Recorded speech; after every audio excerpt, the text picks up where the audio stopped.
Mi nadhani kimetokea kitu ambacho wengi wamekuwa kikisubiri kwa hamu sana. Kifaru cha Marekani M1 ABRAMS kimeharibiwa na Urusi. Hivi karibuni ilipostiwa video ikikionyesha kifaru cha M1 ABRAMS kikifanya mashambulizi Ukraine. Na inasemekana hii ndio ilikuwa mara yake ya kwanza kuonekana vitani. Na kilikuwa kinafujo sana.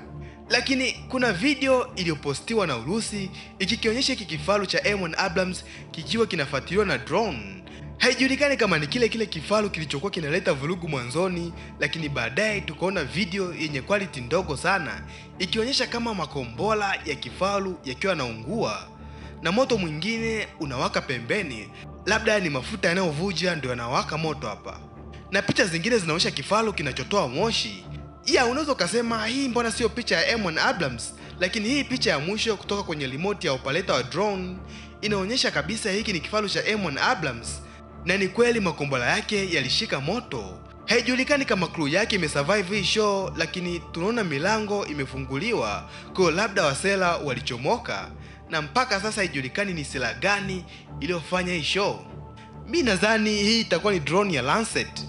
Lakini swali langu lingine la mwisho ni kwa nini Ukraine hawajajengea kifaru cage ili ya kuzuia drone?